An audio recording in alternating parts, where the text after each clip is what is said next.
we're doing that again. We're doing it again. Hello, mate. Welcome back.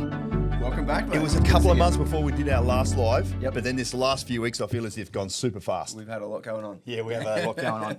Welcome to everyone to Axon's live Q&A. We're here to talk all things property, investing, home ownership, DHOAS. We've got a bunch of lessons learned and observations that Ryan and I have gone through over the last sort of few weeks, what we've been up to over the last few weeks and what we've got coming up as well. So we do have some sort of announcement. My wife at home right now is like, don't fucking say it. But yeah, we're not going to say anything about the fact that all of our followers. I normally say 3, but I've been informed that we've got more than 3. We've graduated. Luckily, maybe put a 0 on the end of that. So, there is a big announcement coming. So, keep your ears close to the ground. Awesome. So, use the chat box. Let us know where you're dialing in from. Let us know all about this. Yeah, we're here for you. We've got a list of stuff we're going to talk about, but really, I'd love it if we just fuck that off and just answer questions all night. This is backup plan, really, at the end of the day. But one thing has happened, literally over the last 48 hours. We put a post up. Well, we put a post up every day. Yep. Most of it's you and I sitting in here jawing off. Having a crack, yep. But this last one is when we did a little field trip down to Melbourne, in one of the growth corridors of Melbourne, and I was basically showcasing this amazing terrace home, which is adjacent to a beautiful park in a master plan community, right in the heart of an awesome growth corridor. It's gone up in value by a few $70,000-$80,000, and our client hasn't even finished building yet. Yeah. And geez, the fucking comments from the punters. Battle of the backyards. Have you looked into it much? Because I looked into it this afternoon. Yeah. Just so I had a bit of an idea of what everybody is saying. Some interesting comments. Like we absolutely welcome healthy, robust engagement. Yeah. There's a few pelicans on there that took things a bit too far, I think. Welcome to social media. Yeah. Still not used to it. But yeah, it's gone viral. Yeah. It's picked up some traction. Yes, it's huge. Good. How many views we got now, lads? What are we up to? Like over 100,000. 100,000 views. Moly. I've never had 100,000 people look at me in 10 years of doing this, and now it's happened in the last 48 hours. But look, at the end of the day, I mean, what it comes down to is that, interestingly, myself and Luke, the other property coach when he was here, the one that trained you, now I'm training you properly. It was literally a year ago where we went and stood out the front of another terrace, style property, which was the right budget and the right location and the right time frame and the right circumstances for those clients. And those clients have also made, a bunch of money. So it was just interesting to see that if you're living adjacent to a park, what do you need a backyard or a front yard for? If you can sit up the top there, on the balcony and watch the kids playing in a park 20, 30 metres away. Yeah.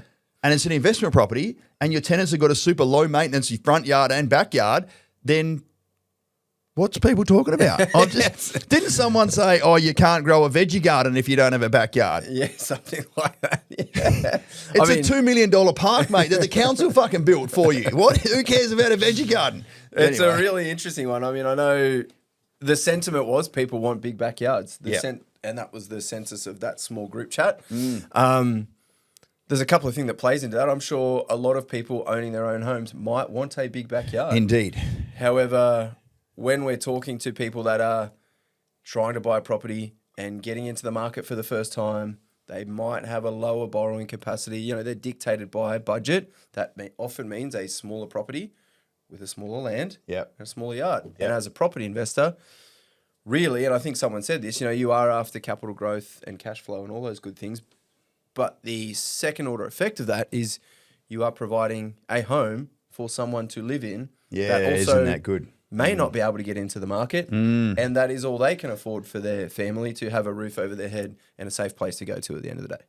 You're absolutely right. My observation is that property investors, us property investors, those bastards, those capitalist pigs, have taken a bit of a bashing every now and then, once every 12 or 18 months when there's a new sort of policy coming through. If it wasn't for us, all those people that can't afford to live in their own home are on the streets. Yeah. Just digest that for a second. Yeah, there's a critical shortage of housing supply in Australia. People can't create or build homes fast enough. Yeah. Anyway, it's just an interesting dynamic. A couple of nights ago, I think it was in the morning or in the evening, it must have been in the morning, my wife's like, oh, hey, babe, just letting you know, there is a post that's going a bit viral at the moment. There's a bunch of funky comments on it. And I just scroll through a couple of them and I'm fucking laughing. Some dude's like, well, you can't sunbake nude on the park across the way there. I'm like, bro, there's probably kids fucking playing in the park. So please, you know. Anyway, it was just interesting that, we're having it. So for all those that contributed to the post, and maybe even watching again right now through your various platforms. And I've had a bit of a dig at the overall concept of people trying to get ahead. It's better to have 100% of something which is in your budget than 100% of nothing when you're chasing a big backyard. We're all laughing at you, which makes it even more just interesting, I suppose. Yeah, it's a very interesting. But whilst we were down there, how good is it? We can find awesome properties in great locations with amazing builders down there and the building inspectors and the property managers and the insurance, they like every tactical partner you need. And mate, how fast is it? Like we did a build support review today, like we do every fortnight, and we basically went through every single build. And a lot of the clients down there have got contract end date of January next year, and they're now at practical completion. How happy you reckon they are? The builders, they're down there like a bloody German car factory, which is not a racist comment, by the way. They're excellent building cars. But yeah, isn't it so happy to see there is a lot of Axon's clients that have been in the market now with us for 6, 9, 12 months that are getting to the end of their first build. Yep. Yet there's so many pundits out there, professionals out there that have been doing it way longer than us are like, we think Melbourne's now is the right time to get into the market down there. Fucking catch up, mate.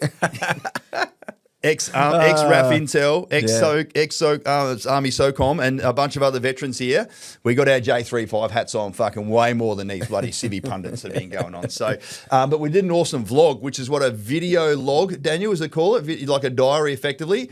Shows us in the airport at 6 a.m, shows us in the car. We landed at Melbourne. It was still fucking cold and wet and bloody dark. And we eventually sort of made our way out there and went to, these awesome master plan communities. So, it was so good to see Caitlin and Karina just down there in their element. There's a bit of footage of it, behind us now, mate. That's standard Melbourne weather. Just love it. down there and just looking at all the stuff. I nearly fucking fell over that fence there when I was doing a video with one of the clients. And you know what? We're going down there again on Sunday morning. Yeah. So we're going to a awesome client meetup down in Melbourne. We've got about 25 to 30 people registered for that. Lovely. So it's going to be fantastic to go and catch up with everyone down there on the banks of South Bank. If you're living in Melbourne and you're inside your success package and we haven't reached out to you, we don't know you've now moved to Melbourne. And if you want to come on Sunday, please let us know. And the invite's there. Awesome. So we are booked in the calendars, locked and loaded, I think all the way through until early next year. Every 6 to 8 weeks, we, Axon, are boots on the ground, tactical site surveys to make sure that your money, which is being invested down there in an area that you may or may not be familiar with, is being walked upon by us to make sure that we can hold the builders accountable and make sure that the levels of quality and assurance and all that stuff that you guys expect to come from us is absolutely happening. It's high. Yeah. So that's good. What else have we been doing over the last couple of days? Let's talk about that. Something I know that you love that we do based on where you've come from with your civvy job that they don't do. I've told this story a number of times. But we just did it the last couple of days, so let's tell it again. It's another unique part of Axon, and I think it's a pivotal part of our success and why we enjoy this workplace ultimately. But we do our end of financial year reflection and also our next financial year planning. Yeah, which is so incredibly important to take we down tools for 2 days, essentially. We went to Top Golf, as you can see there on the screen.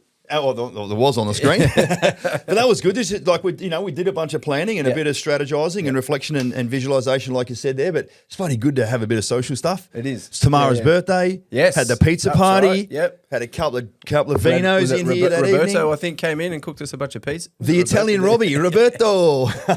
And it just so happened the amazing Tim and Steph sent us a case of wine literally the day before from the Hunter Valley. And I'm like, fuck, that's going to go a treat. I'll let you know those 3 bottles that don't exist anymore.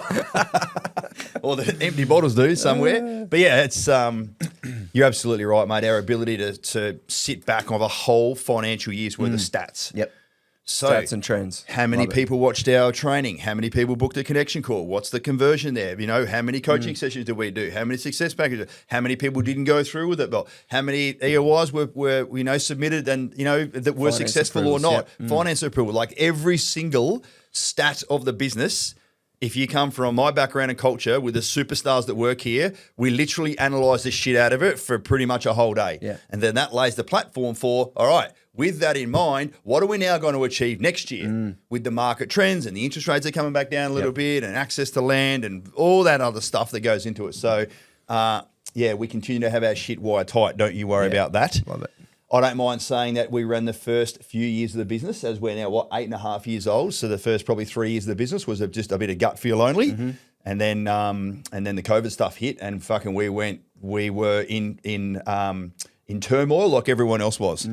And I had a big fucking oh shit moment. I'm like, whoa, we need to get way smarter about our stats and way smarter about our numbers. And we have not missed one monthly accountant meeting since then. Literally, heartbeat of the business, every single line item, every single month, overs and unders. We don't fucking miss a thing. Sometimes you just need to get punched in the face without getting knocked down. It was a little love tap, really, but it served us very, very well going forward. And it's great to see when we do our end of year reflection and planning that the entire team is a part of it. And that's the bit that I've spoken about before, coming from previous companies before military and big, large global consulting firms that don't do end of financial year or even quarterly planning. Whoa. And somebody up the top just tells you this is what we're going to do. And you're like, go do that. okay, how are we going to achieve that? Not my problem. Just fucking get Just it make done. it happen. Yeah. So it's a completely different way to do it and far more beneficial and allows people to vision and understand or visualize and understand. Clarity, contribution, autonomy, applying professional mastery to something that actually means something. It's probably the bane of any workplace, whether you're listening and you're in the military or your spouse and you're not, or you just, I see you this fucking tripped over us talking tonight and want to listen in for the next 40 minutes or so. Hang on for the ride, by the way.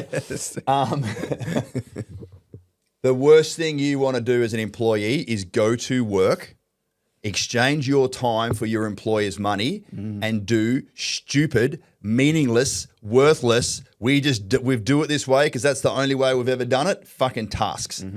As opposed to doing purposeful, meaningful, tangible, outcomes-driven, valuable activities. Yep. Not one fucking thing that we do in this business. I know I'll get a bit fired up about this, don't you do. I love it. Not one thing that we do in this business is not congruent with why we exist in the first place and where we're going this year and the next fucking 10 years after that. So Well said. anyway, I don't know whether anyone has even put anything in the chat because I can't see it. And apologies again. This is the second month in a row. We will unfuck this because they're like, you just told me you're wired tight, and now you can't get the shit together when it comes to the live Q&A. Noted. Thank you. Self-reflection. Got it.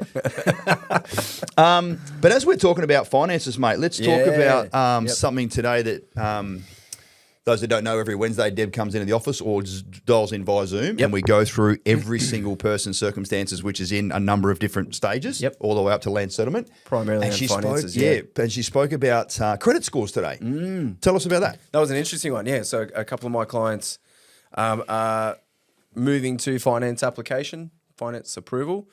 And when we do the planning, we talk about credit, rating and history, and we make sure, hey, where do you think you sit? Is it high? Is it low? Have you got any skeletons in the closet that we need to know about? So, hey, serious question. Yeah, we really do need to know, and we plan around it. These people said, no, we're all good. There's no issues. Happy days. But since then, because it's been a bit of an elongated land settlement, they've gone out and applied for a bunch of credit cards and had some credit activities noted. And that actually impacts your credit rating and score, which has now lowered their rating.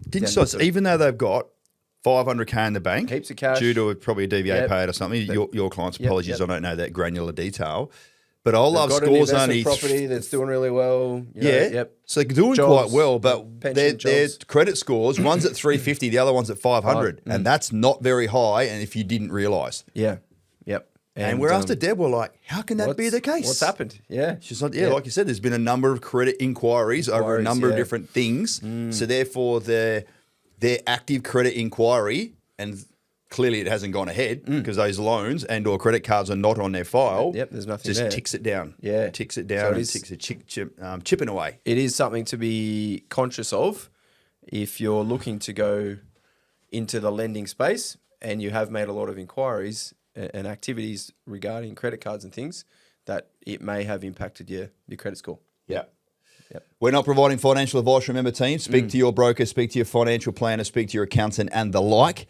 But layman's terms, we're just telling you, if you've got... it could be a little skeleton. If you are trigger happy on the, hey, let's just see if we can get some more frequent flyer points and apply for this credit card sort of thing. Something, yeah. It's going to impact you, and it's just something to be aware of, please. Daniel, feel free to come through with any comments that are happening at the moment, mate. Also, when we're talking about, I love it that we've got a number of, but there's 2, maybe 3 in particular clients that are being really careful with their, so they're about to buy a second or third property. Yeah. And they're like, right, the deeper down the rabbit hole we go, the more we've got, the more we've got to lose. Yep. I love that saying. So true. Let's crunch the numbers even more. So we're giving them a mortgage calculator. We're putting them in touch with Deb. We're putting them in touch with Jace. And it's really, really fundamental to make sure that if you're going to use equity from a property to buy another one, you remember you're borrowing 100% of the funds. Yep. As opposed to if you put a 10% or a 20% deposit on their first property, the cash flow of that property, the original one, is not like the cash flow of the second one because you're borrowing, that 10 or 20% more. That's just a concept that you need to be aware of. Of course, we map that out for them when we're doing the coaching. But it's really, I love it, don't you, that people have got their own little spreadsheets on the side and they're having chats just to give them themselves that ultimate clarity. Yeah, it's amazing. And it's why we do, one of the reasons why we do the coaching is to plan out the here and now for this acquisition. And if they've got long-term goals for more properties or their own home, and they want to make sure that the acquisition of this property doesn't necessarily impact that, you've got to put a plan in place and try to assess, and forecast their ability to borrow, for example, future properties. Last month, I remember us speaking about the importance of doing the coaching. Yeah. Because we're separated from the client circumstance enough to go, what about this? What about this? What about just asking those, peeling the onion layers back to get to the real core of it all. And therefore, having the ability to plan and have decision points, branch plans and sequels, however you want it, mainly financial ones, based on your actions, is fundamental. But I guess there's one client in particular that's trying to get to the granular level and understand what a monthly mortgage repayment is going to look like for an event that's going to occur in 2 years. 2 years, yeah. The interest rates were supposed to go down last month. They didn't, because the jobs rates only came out this week. Now the job rates have come out and everyone's like, fucking what? Everyone, I'm meaning all the economists, going back to the RBA going, why didn't we lower interest rates? Like, well, we didn't have all the information. So the likelihood of an interest rate cut coming forward is high. I'm not the judge, jury and executioner on that one, unfortunately. But, what if there's 1 or 2 more interest rate drops or an interest rate hike between, whatever's going to happen in the next 2 years? Go back 2 years and look at what it was then between now. Correct. So I love the willingness to try and get to the granular activity and, come back like, we're thinking $956 a fortnight might be a bit skinny for us. I'm like, it's such a broad figure. Yeah. To love the willingness to go to the level of detail, but it's actually a futile activity. To try to do an accurate estimate for something that's going to occur in 2 years' time, it's almost certain that the numbers will be different enough, which will change your mindset. And therefore, people may or may not decide to act based on something that may or may not be the case in another 2 years. Yeah. And 2 years is a long time when it comes to property, having a property in the right market. Yep. So it's a couple of $100 a month, a bit too skinny, so we won't do it. No worries. We get there and they're like, I could have afforded it. Well, you just lost out on 150 grand, not fucking $150. So there's potential there. So again, it's really important that we know the numbers, but it's also really important that I reckon if you're planning to the granular level, $1 per month or even $10 per month, any longer than 6 months out, in 2 years' there's time, just too much that can change between now and then. Because as soon as an interest rate fluctuation occurs, your numbers are wrong. Who knows what the cost of bread will be? Well, that doesn't change much. It's not Brazil. Shout out to all those people that live in Brazil, by the way. Fucking hell.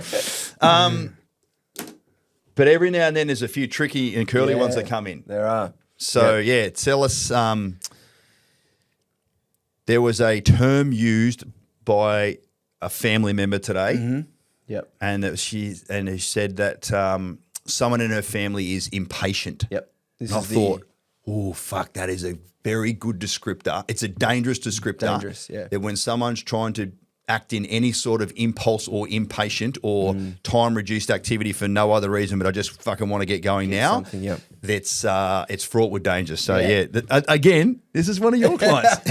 It's almost at the opposite end of that 2-year planning stuff. It's a young girl that I've been coaching for about a year, and we had a strategic long-term plan put in place. She couldn't get going. She couldn't get going when we started, which is fine. Based off income, and this is back to the battle of the backyards. This type of smaller property is going to be perfect for somebody like this. Yep. 24, 25-year-old that's going to own a property in the next year or two, and it's going to be something like that she'll have tenants that'll love her for it. So correct. Anyway, the impatience come from knowing that there was a period of stand down, if you like, and waiting, tactical pauses, I like to call it. And I think that just ate away at her a little bit. And so she started to explore other options, which is... But we're waiting for a pay rise, waiting for some trade pays to come trade recognition stuff, which is great. RA, it was all essentially mapped out. Evolving career. Good. Career projection, promotion, all that sort of stuff. And she just started to look around at what else was out there in terms of other firms. There are many out there that do similar things to us. And spoke to another firm that found her a property, but it was a unique or is an interesting way in which it was approached. Yeah.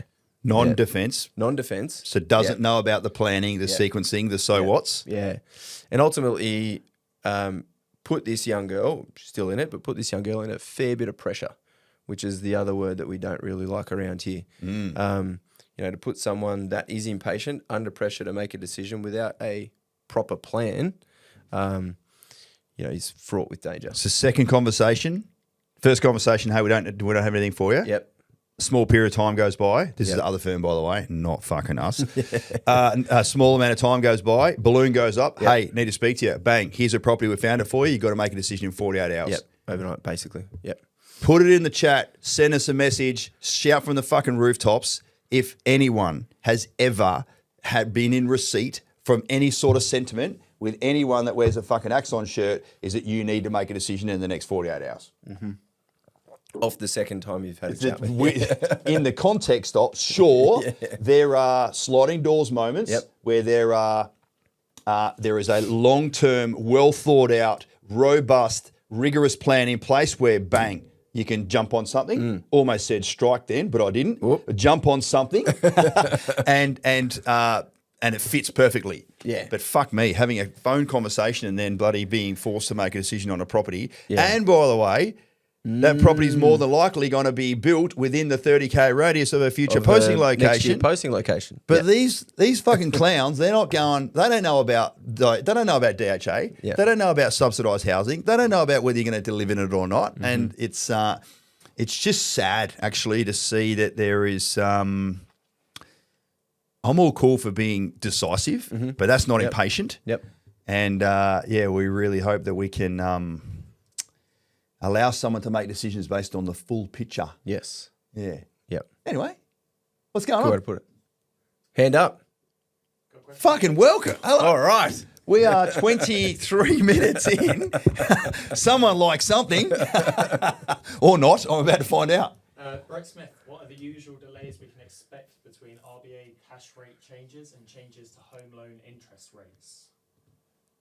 Well, if the RBA drops rates, generally, so every bank is different. Yep. First and foremost, Brett, I hope you and your lovely family are doing amazing, mate. I know we're going to catch up real soon. The girls have told me how beautiful your house is coming along, and I can't wait to stand in the foyer and welcome you into that house real soon.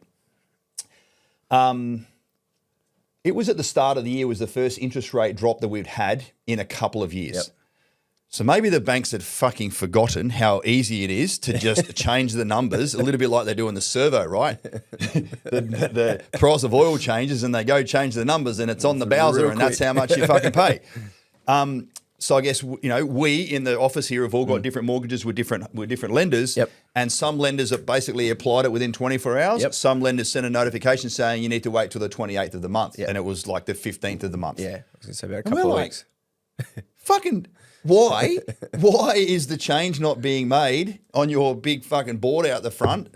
Straight away, yeah. Whatever bank it is. Yep. So yeah, it's a bit of a I don't know, Brett, and depends on individual lender, circumstances may vary. But what I did notice when the second interest rate came through a couple of months later, which was a couple of months ago, because there was, Effie Zarhoff and stuff like that on Channel Jumping on 9, Today Channel and 7, everything, they're yeah. jumping on there going, there were media outlets exposing the banks that had not passed on the rate cuts. There were cheeky buggers. Those cheeky, that's what I was about to say, yes. So watch this space, mate. I think it's more likely than not that if and when a rate cut comes in, to answer your question, Brett, I like giving a full picture, mate, that it should happen sooner rather than later. Yeah, if I'd not, say a couple make a of phone weeks. call and you can call them a cheeky whatever you like and see what they come back with. I'd say inside the month that they announce it is probably a good yardstick. Yeah, well, that's at least. At least, but should be faster than that. They probably wait a little bit so that they can reduce the interest rate on their savings accounts first, so that they can recoup a bit. Oh, mate, it's what's funny? Those went down as well. You know what's funny? I've had I've had 5 coaching sessions so far this week. 2 at night time, 1 during the day, and I've just happened to ask 3 out of those 5. I'm like, do you guys? Because everyone's like, I'm talking about cash rates and interest rates and directions and blah blah blah. Like, do you guys even follow like what goes on with the RBA? And they're like, no, I've got no idea. Oh, have you even heard of APRA? Like, no. Do you even know what our assessment rate is? Like, no. I'm like, okay, would you like me to explain it to you? Like, yeah, sure. So I obviously go ahead and explain it to them. And they do find it fascinating. They do find it interesting, but it's just not in their wheelhouse. No. I'm like, but they're like, oh, we're looking at other stuff. And I'm like, you know what? When I'm listening to Sky News, I'm like, oh, interest rates, bank policy, housing policy. I'm like, tomorrow's like, are you really going to watch this shit? I'm like, yes. I need to watch it because whilst I'm not a financial planner or a banker or a We need to know what's layman's going terms, we need to be, provide our clients the broad awareness. So Brett, I hope that answers your question, brother. I look forward to seeing you and the family soon. Yes, another one. This one from Dean Jett. What are the biggest mistakes you see first-time property investors making, and how can they avoid them? You go. We've already sort of answered it over the last little while. Yeah, I would say the biggest mistake from the people that have reached out to us that I've coached that have bought properties pre-Axon have done it without a plan. Fucking took the words right out of my mouth. They have, and a lot of them have been, they use very similar terms, which is pretty scary, of, we just bought this on a whim. Like someone told me that the other day. They bought a $500,000 apartment in Melbourne on a whim. That's a pretty big fucking whim. Yeah. So that's probably the number one mistake. Some people, same mistake. Some people fluke it and get it right. But I don't want to be gambling and fluking when we're talking about property. You famously... Am I famous? You famously told a story in the last couple of these ago. Yeah. Been doing it for 5 years now, so I'll lose track a little bit. Of old mate that bought a unit over in Perth. Yep. Rushed over there in 72 hours to find a solicitor and find a bloody property manager and all that sort of stuff. Yep. And then started doing his research and then discovered that it probably wasn't the right thing to do. Might not have been great. I had a conversation with a gentleman yesterday who's since booked a connection call with us. He's like, as you can probably see in my thing there, sent me through a spreadsheet. I haven't even met him yet, which I found incredibly humbling, I've got to say. I bought a property in Townsville recently. I'm like, okay. I said, do you find it interesting that with nearly 600 properties that we've built for the defence community over 8.5 years, that not one of them has been in Townsville? He's like, yeah. I said, look, I'm not saying you've done anything wrong, but isn't that interesting? I said, if Townsville was an awesome fucking place to invest, I said, sure. It's come up off the canvas because it was shit for 15 years. Yep. And fucking correct me if I'm wrong, ladies and gents. Terrible. But there is population growth is the number one thing that matters, and there's just not hundreds of thousands of people driving and migrating up the Stewart Highway to go fucking live in Townsville for the next 15 years. There just isn't.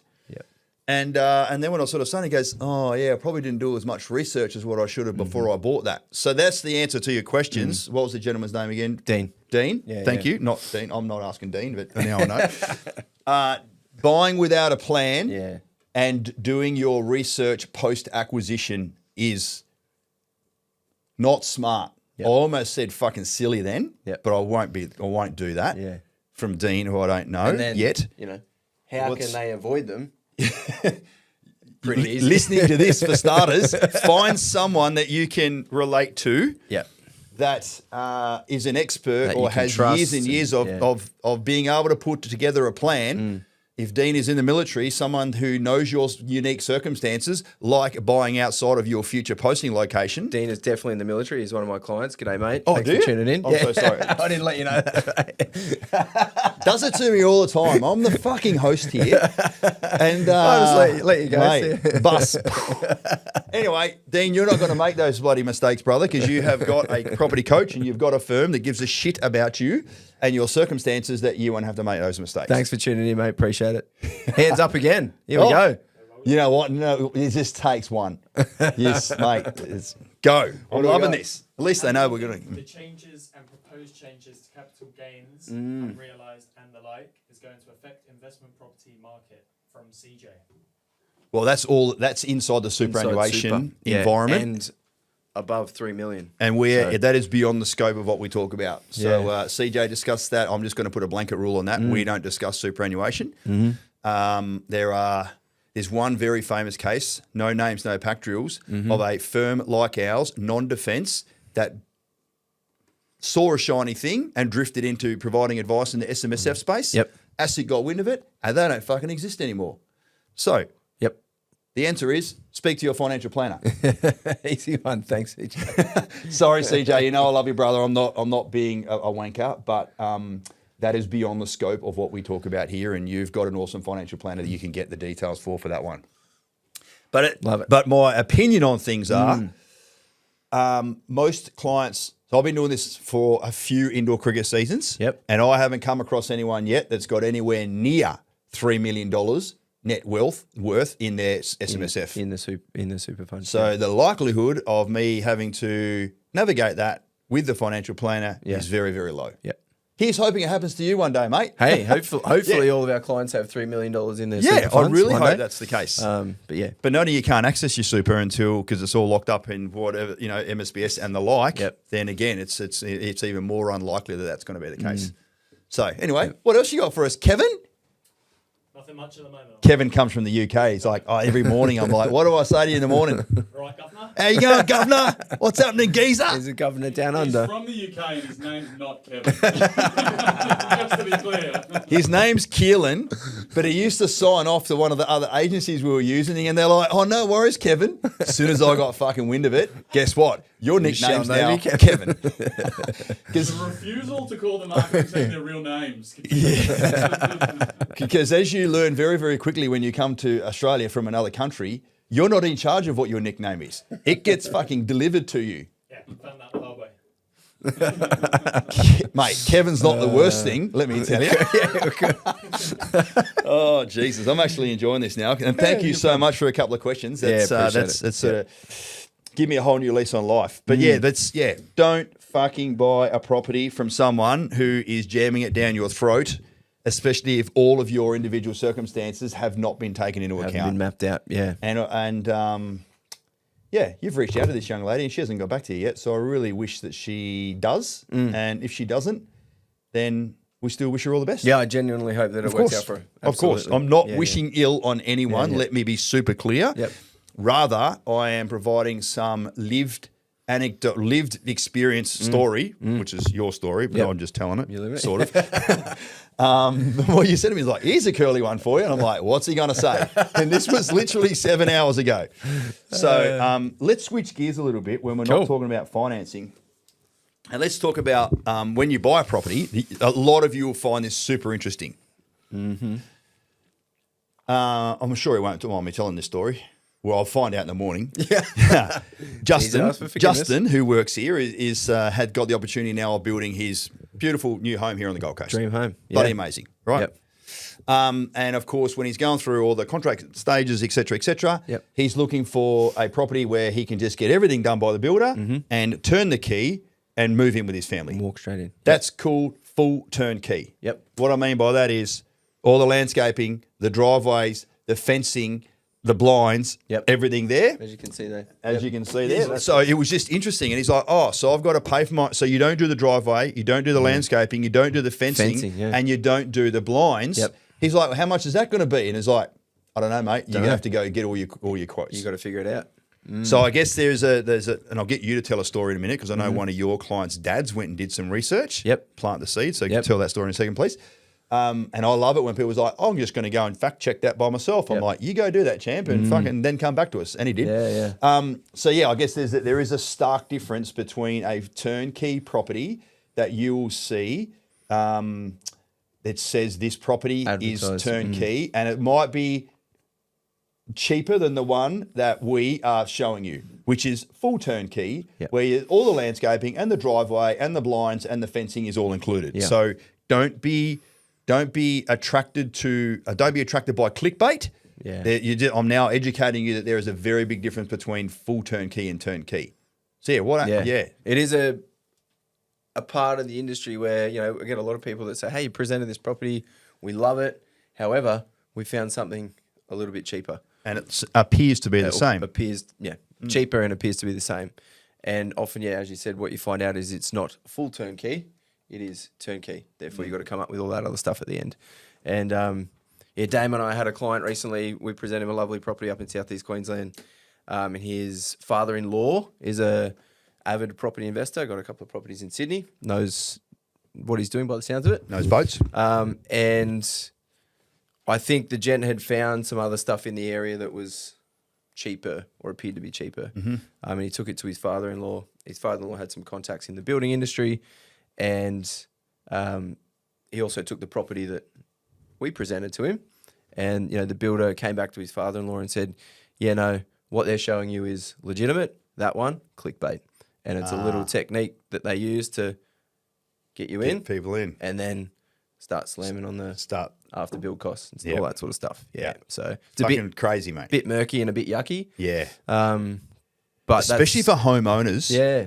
Yeah. Well, it's just and shit. investors, I've got to say as well, the last thing you want, because you can't rent a property out if it doesn't have blinds. No.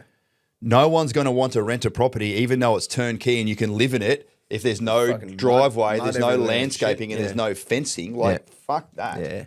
And, So- you know, if it's going to cost you 10, 15, 20, 30, 40 grand at the end of the build, where are you going to get that from That if you you haven't weren't budgeted accounting for for, it? yeah. You could have rolled it into your finance. Now both of you have got your hand Yeah. up. Jesus, we've started Bloody hell. something here. Go So for it is, it is, just to cap that one off though, it is, you know, when we present you a property, it is full turnkey. That is everything. There is Yes. no after costs that aren't there. So anyway, yeah. I'm not even reading the screen. I'm hearing it for the first time when it comes from Kevin. So, what's your opinion on investing in Victoria with the new property investor taxes? Yeah, I love this one. Who's this coming from? Michael H. On YouTube. Oh, beautiful. Love it because, Michael and I are having a chat again next week. Cool. Yeah, and he's gonna do well. So, yeah. It's noting it's my client, Yeah, which how I've about you? disclosed to you up front before you jump in and go, "Who's this fucking Michael bloke?" That's look here, and I want everyone to listen to me super carefully because I feel like we have covered off on this a little bit over the last few weeks, Yeah, but I it's appreciate that topical. everyone's not here every few weeks. Did you know that every state has land tax? Yep. Property investment land tax. Every state. It just so happens to be, in the name of comparison, that Queensland has a $650,000 threshold that if you own property in Queensland and your land tax value is under $650,000, you are not yet liable to pay said land tax. Yep. Awesome. In Victoria, they don't have a threshold. They are in some debt after old Bloody Dan. commonly known dictator Dan Andrews, not my name for him, the media's name for him, turned Melbourne from the most livable city in the world a number of years in the lead up to COVID to the most locked down city in the world in the period immediately following COVID, and even had to pay a fine because they fucking could no longer hold the Commonwealth Games. Yep. What an embarrassment. Rubbish. Fucked it up hard. Yeah. And they're like, okay, cool. We now need to start unfucking some of this debt. So we now are going to impose a property investment tax on people. A little bit like us here on the Gold Coast that own properties. When Cyclone Alfred came through and fucked all the beaches, guess who's paying for that? We are. Rates owners, landowners. So that's welcome to being an adult and owning property. that if the government and the councils want to change the rules, then you're going to have to fork out a little bit more. So I'm Gold Coast are bringing in a view tax Oh, fuck if you're in a high rise. Yeah, the higher up, the bigger What the if tax. you've only... What do you call a high rise? Anything above 3? Yeah, they've got some metrics, but yeah. Anyway, All right, good. I'm not in a high rise. Good. So. Anything above 9 meters, I'm good. Anyway, so I'm just showing big picture, Michael, and I'm going to sort of drag it down in for you, mate. As part of the yearly outgoings that you have, you need to be able to pay your rates, your property management, your insurances, the water access, any maintenance you've got, etc. Those sort of shopping list of stuff that are non-negotiables that every year you need to budget for. Isn't it interesting that the council rates up here in Queensland are cheaper than what they are down in Melbourne per square metre? But then when you add the actual quite small amount of land tax on top of your property down in Melbourne, you pay around about the same, give or take a couple of $100 of what you are paying up here in Queensland for your council rates. So whilst, mate, we don't want any of our clients to be paying $1 more than what one needs to pay, first and foremost, if you join those two together down in Melbourne and they're around about the same for what you've got in Southeast Queensland, why does that matter? And even if it was a couple of grand more per year, you're not in the business of saving money. Yep. You're trying to buy a $500,000 or $600,000 asset, which is going to go up 10 times that amount and plus some. That's only 20 grand a year, not real fucking hard. So that's So and a couple of $1,000s a year as a land tax, whilst a important consideration, because $2,000 out of your pocket is the same amount as $2,000 out of my pocket. Not as much for you, but that's all right. But we still need to account for it. But I guess it's more about having an understanding of where it all came from. Yeah, and I think anything to add? We've said this before. It's a consideration. We build it into the plan, but it's never been the balance of power to decide whether to invest in a location that has got all the 7 ingredients that is going to give you, the highest probability of long-term growth. And when you look at a place like Melbourne over the last 30 years, granted we can't copy paste that for the next 30. But holy moly, the land tax isn't going to, stop me or anyone else from investing in a place that in the last 30 years has gone up 500%. Yeah. Yeah. Right. Michael, can you just give the boys, Kevin, a bit of a thumbs up there, mate, if that made sense? And certainly when we speak again next week, one-on-one, brother, we can delve a lot further deeper into it. Daniel, did you have a... Stop putting your hand up there. He's scratching his head. Hey, so the full turnkey versus full turnkey stuff was there. Let's talk about, in our training videos, we'll talk about the use of HPAS, home purchase assistance schemes. Let's talk about ADF housing entitlements for a second. It's almost like, how can I characterise it? It's the military's version of the first home owner's grant. Yeah. One-off payment, about 17 grand, just a little bit less than before tax. Depending on your tax bracket, it's about 11, 12 grand that you actually get in your pay packet. For you to be able to buy your own home, not an investment property, in your current posting location. But we want to add a little bit onto it, is that or your future posting location if...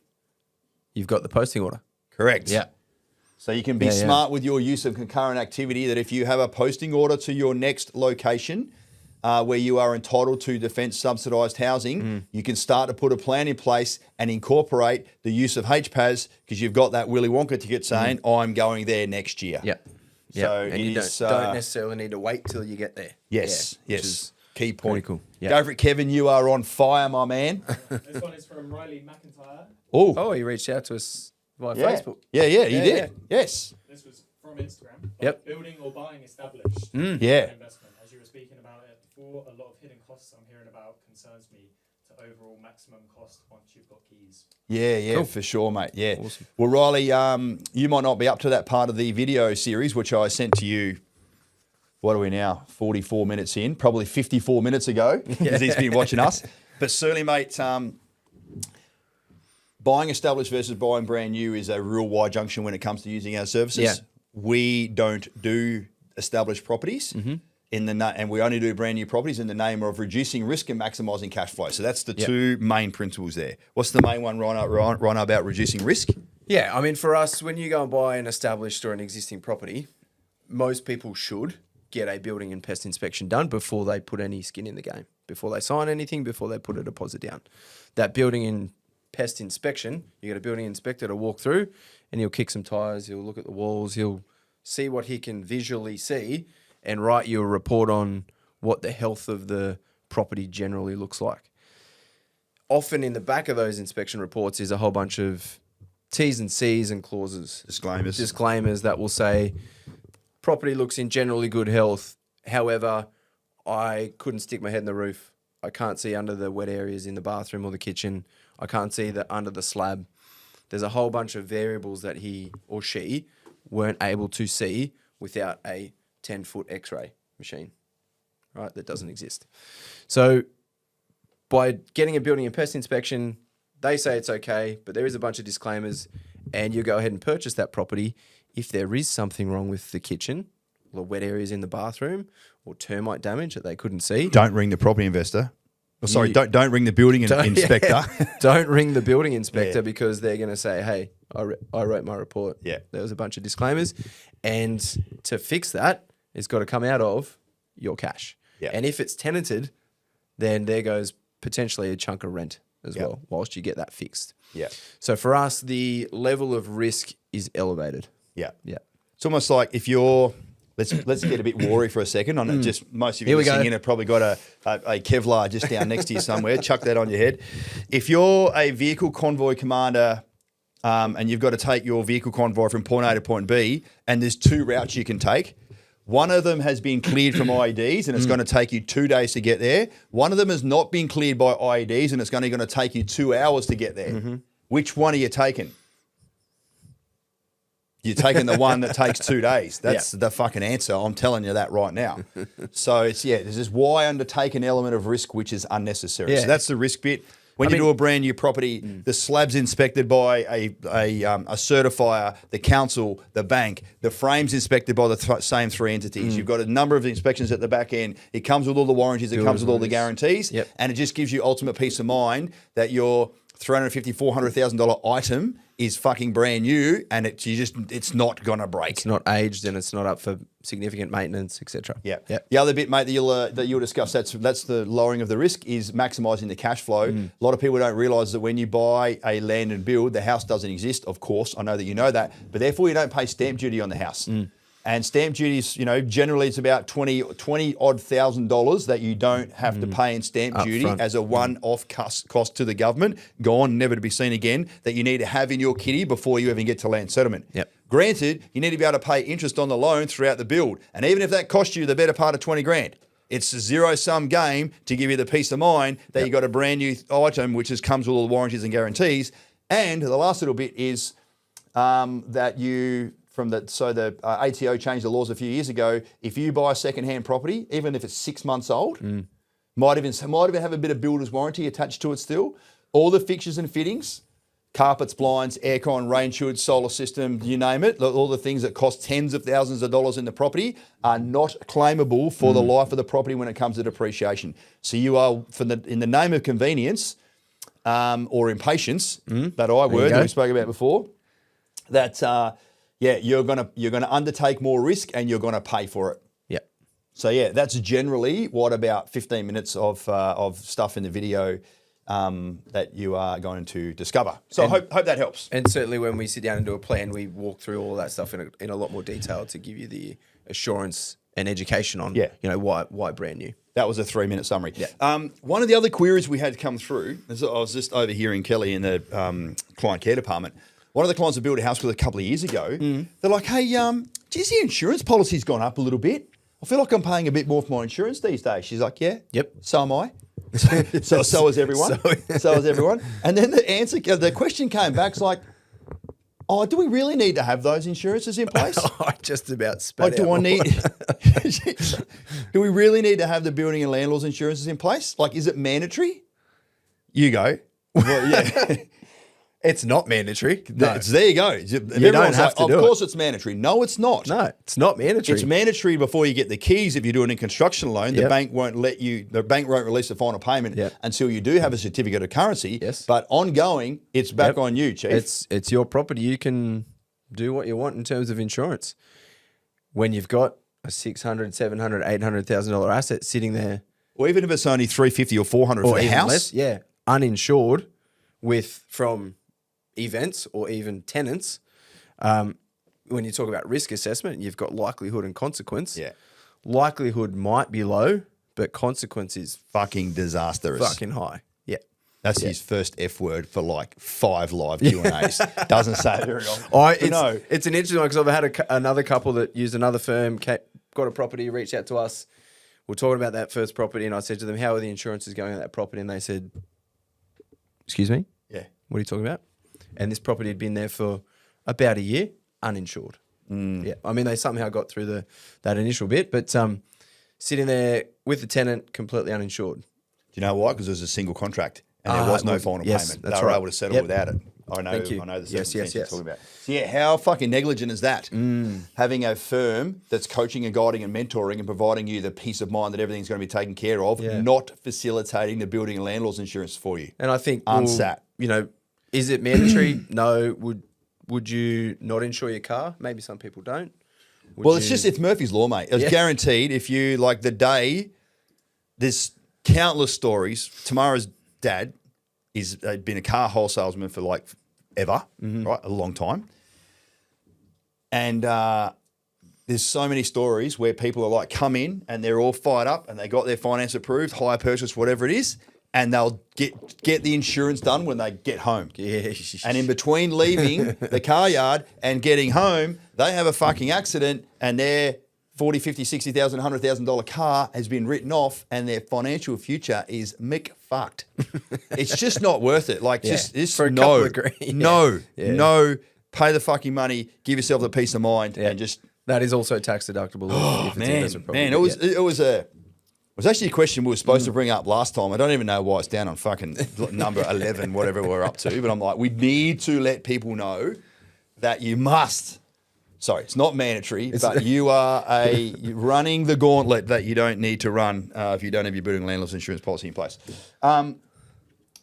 Me saying gauntlet just reminded me of the great man himself, Jared Goundry, came in and visited us a few weeks ago. Yeah, that was a hoot. So thank you, Daniel, for coordinating that. We did a podcast with him about a year or so ago, and he was certainly telling us about his transition story, telling us about the industry being a chef and fucking how loose they are, like when they're not on shift. Wild. And what he's done now to sort of transition into be like, I feel like he's really gaining some momentum, and I love seeing Darwin show sold out, 3 tickets left, it's so good. Yep. And him and I just came in here at a fireside chat, lot less energy to what we're talking about now, even though he's still a funny fucker when he's in low energy mode.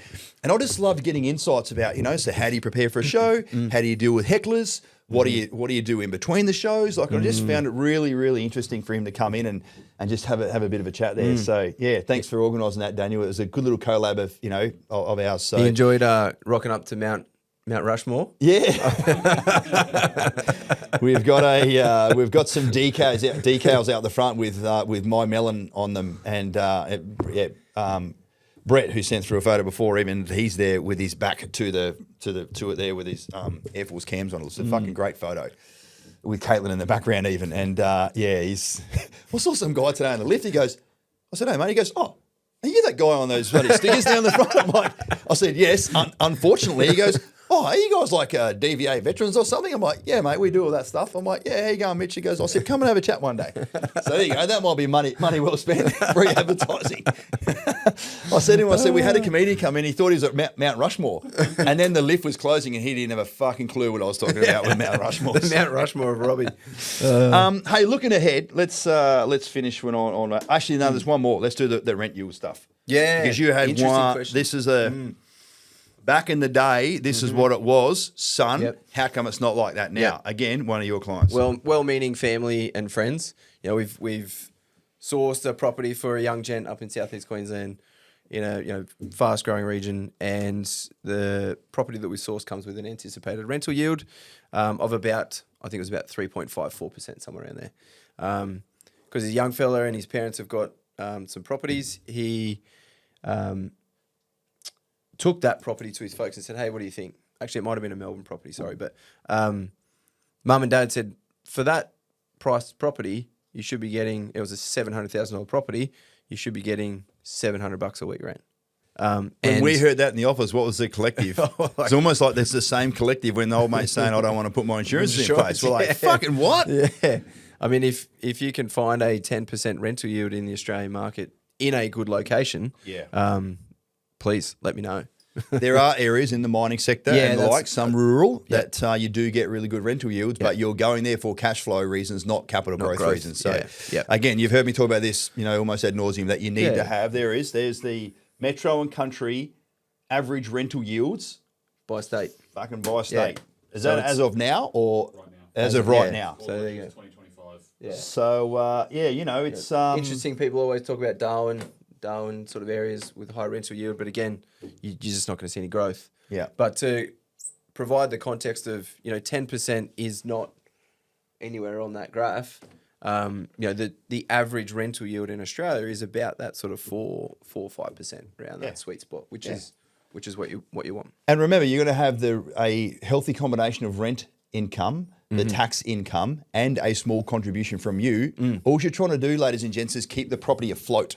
What I mean by that, hold it in your portfolio over the horizon of whatever it is you want to hold it for, 10 plus years, and just allow the market to do the work. You won't remember this, Rhino, but when you're doing hard PT sessions in the army and you've got a big hill that you're running up, the PDIs are like, come on, just lean into the hill. Just let the hill do the work. I couldn't hear him because I was in front of him. I was ahead of him. Of course you were. But why'd you break rank? And it's almost like put the right structure in place and let the market do the work for you. course. And that's where we're not fucking worried about paying, respectfully, a couple of $1,000 in land tax. Yep. You're trying to focus on making 50 grand over, many, many years to come each year. Looking ahead, mate, I'm really looking forward. So we've got the Melbourne meetup and the Melbourne property sort of tour. I'm watching a bit of footy down there and then coming home a bit early on Monday. So it's a fucking big weekend. Lunch Friday, Suns game Saturday, early flight on Sunday, meet up Sunday arvo, footy at the MCG, dinner that night. Somehow get myself home the next day. No, I'll be right. And then we're going to head. There's a few of us heading to Newcastle at the end of August. And we didn't go to Newcastle last year. No. And we were reminded by a number of people going, hey, how come we fucking didn't get There's a bunch of us here. Yeah. That's where you were serving when I first met you. Yeah, man, I back in the day. spent both civvy and military. I spent total 12 years down there. Right. So, spent a bit of my life. Hasn't that market done well? Very well. Yeah, Very well. Yeah, it continues to perform Continues to really be strong. Yeah, Yeah. it's 850, 900 minimum entry level there, depending on the suburb, depending on the location. So even though it does remain as a goose egg on our map about somewhere that one might want to consider pulling the trigger on the rate of housing entitlements, come with a hefty wallet. And come with the expectation that you'll be paying $1,000 a month or so to live in your own home. $1,000 a week, I should say. $4,000 a month or so, depending on your loan amounts and the interest rates requirement. Speak to your financial broker about that. But yeah, the market continues to be super strong. But yeah, a bunch of clients that are going to come along and say good day. Sorry, I won't be there. Didn't get the call up for this one. That's because they're almost all mine. They're the ones I've been working with over the many I've spent years. enough time there. It's all good. Yeah, you don't want to go back to Newcastle, mate. Yeah, you're a changed man now. Married with a couple of kids. Newcastle doesn't want Ryan Lewis back in the house. It's the truth. All right, last minute or so before we hear, and I just want to focus on warning order team. Yes, there is a big Axon trip coming up. No further details provided. It's a bit of a cliffhanger, I know, for the four of you that give a fuck. And just watch this space. It's something really big coming, and we can't wait to share it with you in due course. And it's a big trip because we're all going. Yeah. Yeah, the whole team. And it's not to Byron on another retreat. It's something bigger than that. It doesn't go for as long, but it's something bigger than that. So, it's... start racking your brain and let us know what you think that might be. Righto, brother. Right on 1 hour. Righto. Thank you so much Thanks, again. mate. Thanks for the everyone questions. for listening in. Thank you for the questions. That was bloody awesome. And we are on again next month. I think it's even the 20th of August. Yep. Which is a little way before something else happens. That's it. All right. See you then. Have a great night. Thanks everyone for listening. Take it easy. Bye. Bye-bye.